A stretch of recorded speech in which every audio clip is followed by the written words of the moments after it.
Welcome to Roadmap to Residency. Hello everyone, I am Abhiraz. Welcome to our Club 250 Matchmaker sessions. We will be running through some questions with you guys to help you on your journey to a 250. We are currently in our neurology modules, and this is Seizure and Epilepsy part 2. And in this video, we will be focusing more on the pharmacology part of the seizure and epilepsy. So here we have which of the following is the most appropriate pharmacotherapy for this patient. A 6-year-old boy is brought to the office by his mother due to difficulty with his behavior in school. She says that his teacher is concerned that he does not pay attention in class and his grades are dropping to the point he may need medication to help him focus. The patient's mother has noticed that at home he seems to stare into space for several seconds, multiple times throughout the day. This occurs even when he is watching his favorite television show, and he seems to ignore her when she calls his name. The patient has no previous medical problems and takes no medication. He has an older brother with attention deficit hyperactive disorder and an aunt with epilepsy. Which of the following is the most appropriate pharmacotherapy for this patient?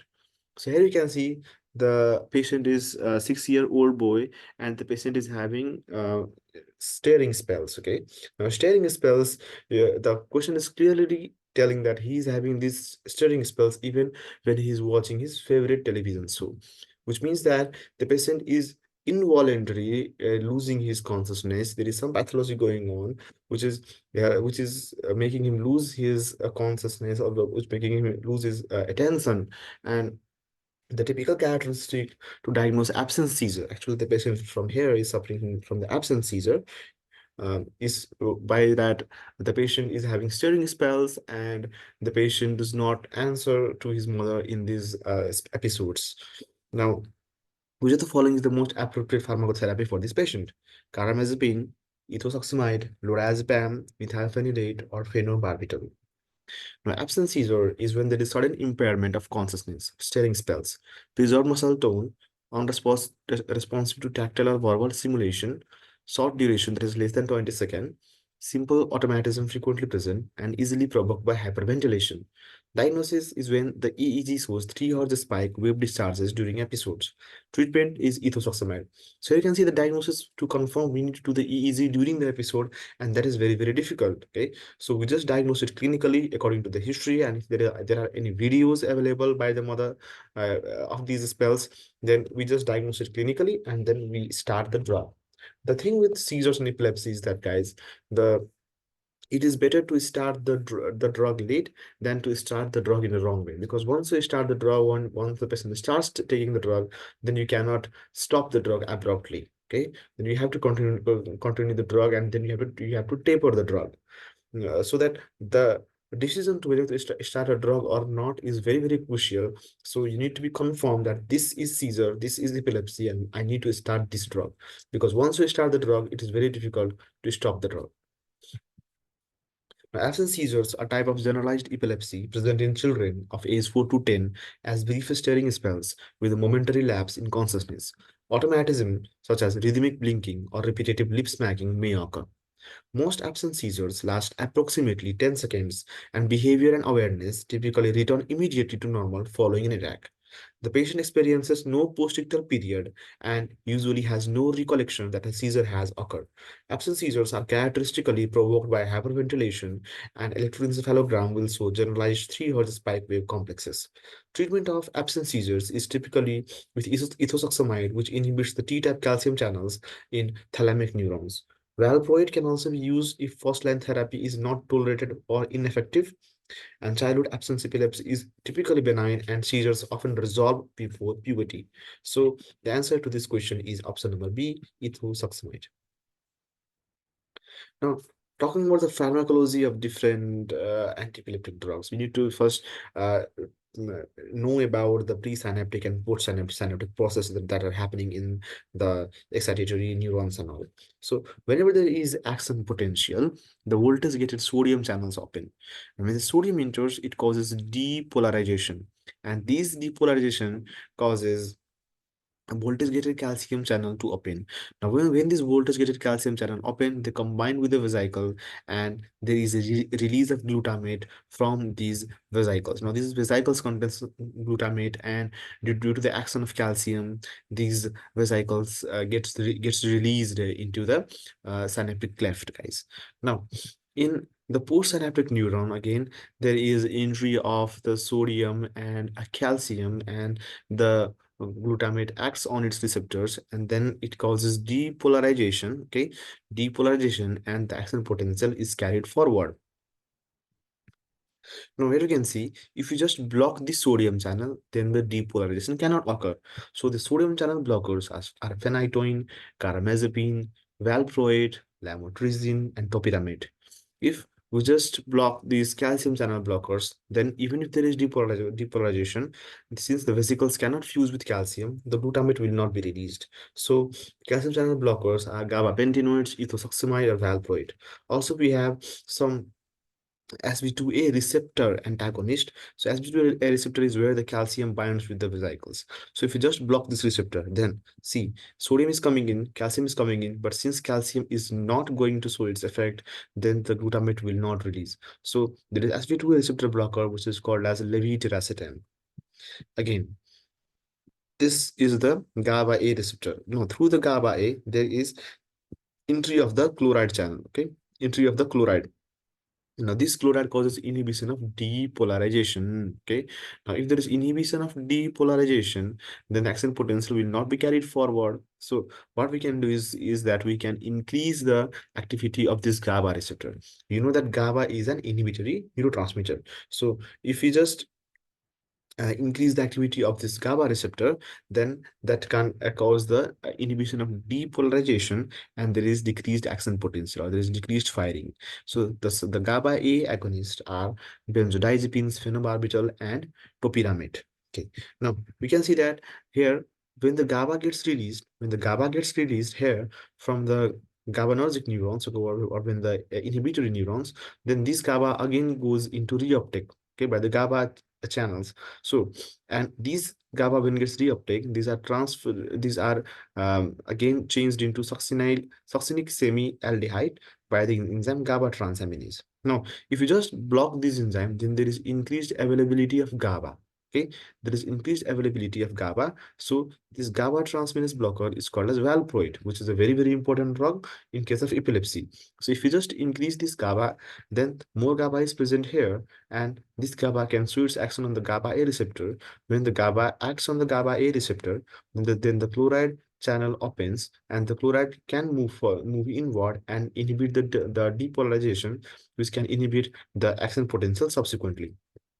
So again, recapitulating everything that we have said, the sodium channel blockers block the sodium channels, voltage-gated sodium channels.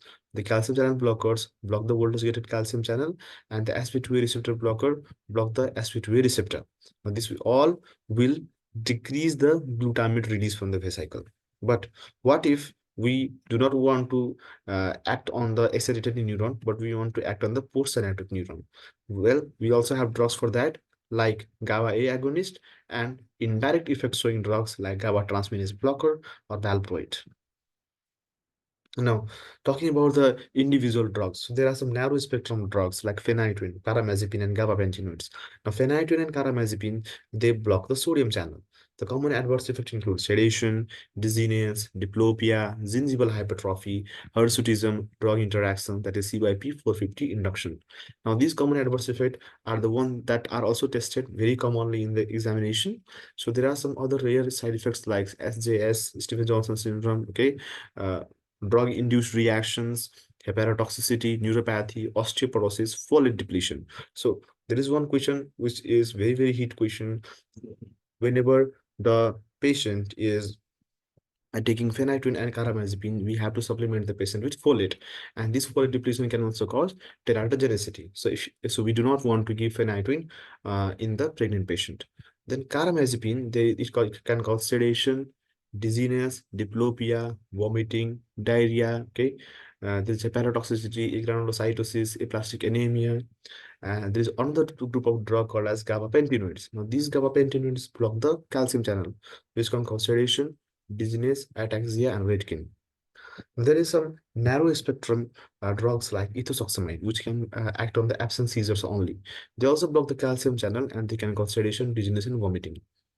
Broad spectrum drugs like valproate, they block the sodium channel, calcium channel, and block the GABA transaminase. That's why it is called as the broad spectrum drugs. It can cause sedation, dizziness, vomiting, weight gain. Okay, weight gain is a very common feature of the valproate, and there is easy bruising, hepatotoxicity, pancreatitis, and teratogenicity. So you do not want to give valproate in very obese patients. So lamotrigine blocks the sodium channel, and it can cause again sedation and dizziness. And there is levetiracetam, which blocks the sp2a receptor. Very unique action, very unique site of action. So you can always remember levetiracetam, but it can cause psychosis. The topiramate drug blocks the sodium channel and potentiates the GABA A receptor, and it can cause mood disturbances or depression as a significant adverse effect of its action. Also, it can cause kidney stones and angle-closure glaucoma. So, if the patient is already having uh, glaucoma symptoms or is already a diagnosed case of glaucoma or another eye symptoms, then you do not want to give topiramate. So USMLE just revolves around the adverse effect that they just want to test you that you have not just memorized the knowledge, you know how to apply that knowledge. So when you read the question, when you go through the patient history, when you go through the known diseases of the patient, and you can relate that, okay, this drug can cause this symptom or this adverse effect, and this adverse effect will be detrimental for the disease, the other disease that the patient is having, then you can actually choose the best anticonvulsant that is suited for this patient. There are other drugs like barbiturates and benzodiazepines. Now, barbiturates facilitate the GABA A action by increasing the duration of chloride channel opening. So it increases the duration, whereas benzodiazepines increases the frequency of chloride channel opening. Now, duration and frequency is the one term that is very, very important in case of barbiturates and benzodiazepines. So it can cause adverse effects like respiratory and cardiovascular depression, CNS depression, dependence, overdose treatment is supportive, and it is contraindicated in porphyria patient. Benzodiazepines facilitate the GABA action by increasing the frequency of fluid channel opening. So they have the long half-life, and it can be used in case of anxiety, panic disorder, spasticity, status epilepticus, eclampsia, okay, and it can cause other adverse effects like dependence and CNS depressive effects. Now, there are some specific teratogenicity of anti-epileptic drugs which we all need to remember. So, valproate causes neural tube defects, facial cleft, and possibly hypospadias. Carbamazepine causes posterior cleft palate. Lamotrigine does not have substantial teratogenic effect. Phenobarbital can cause possible cardiac manifestations, and phenytoin can cause cleft palate. So the guideline also suggests that if possible, women with epilepsy should not take more than one drug at time during pregnancy. Panelists report that taking multiple anti-epileptics may also increase the risk of birth defects and impair cognitive development. A relationship between treatment dose and risk of complications may also exist. Now, again, this is the summary of everything that we have discussed about the different mechanism action of the drugs in a single sheet of paper. We will just summarize everything that we have read till now.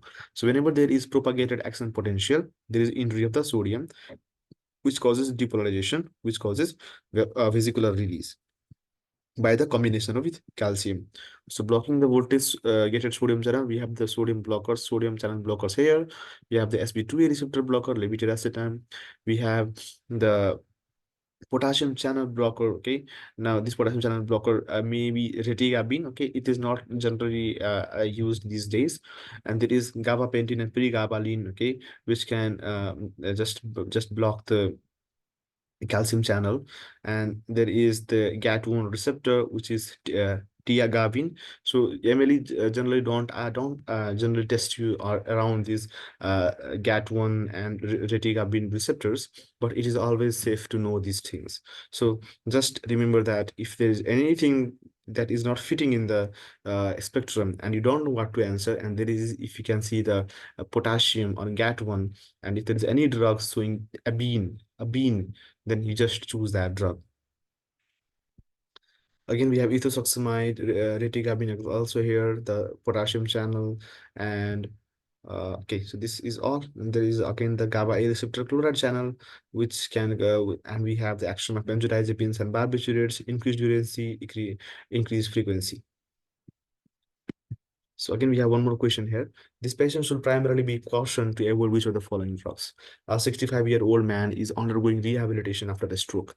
10 days ago, he presented to the emergency department with abrupt onset of left upper and lower extremity weakness. He has a history of hypertension, hypercholesterolemia, gastroesophageal reflux disease, and hypothyroidism. He does not use tobacco, alcohol, or recreational drugs. Blood pressure is 140 upper 90 and pulse is 72. He has weakness and increased tone in the left upper and lower extremities. Diazepam is prescribed in order to decrease the muscle spasticity of involved extremities. Now, what should be the caution in this patient? Which drug you should not give? Chlorpheniramine, loratadine, acetaminophen, famotidine, lansoprazole, or folic acid. So diazepam is a long-acting benzodiazepine indicated as follows. As an anxiolytic, it is effective for the management of generalized anxiety disorder and panic attacks. The sedative hypnotic effect of diazepam is used for the short-term treatment of insomnia. As an anticonvulsant, diazepam is indicated for status epilepticus, first line, for the treatment of seizures associated with alcohol withdrawal. As a muscle relaxant, diazepam can stop the spasticity caused by the upper motor neuron disorders. Anti-tenants. The most common side effect of diazepam is sedation. Diazepam may also impair the coordination and imbalance, decrease memory and concentration, and produces confusion. Now, these effects are amplified by the co-administration of other CNS depressant. Now, as a class, all benzodiazepines will be excluded from use in conjunction with alcohol, barbiturates, neuroleptics, or first-generation antihistamines. Among drugs listed in the answer choices, only chlorpheniramine causes sedation and should not be used with diazepam. Chlorpheniramine, which is a first-generation antihistamine that acts by blocking the both central and peripheral H1 receptors. Chlorpheniramine and other first generation antihistamines can be very sedating because they easily penetrate the blood-brain barrier and accumulate in the CNS. The most sedating of this generation of antihistamines are diphenhydramine, promethazine, and hydroxyzine. Now, despite the associated sedation, these antihistamines are often still used to prevent or treat allergic reactions and motion sickness and as antiemetics. Thank you for watching. Keep studying.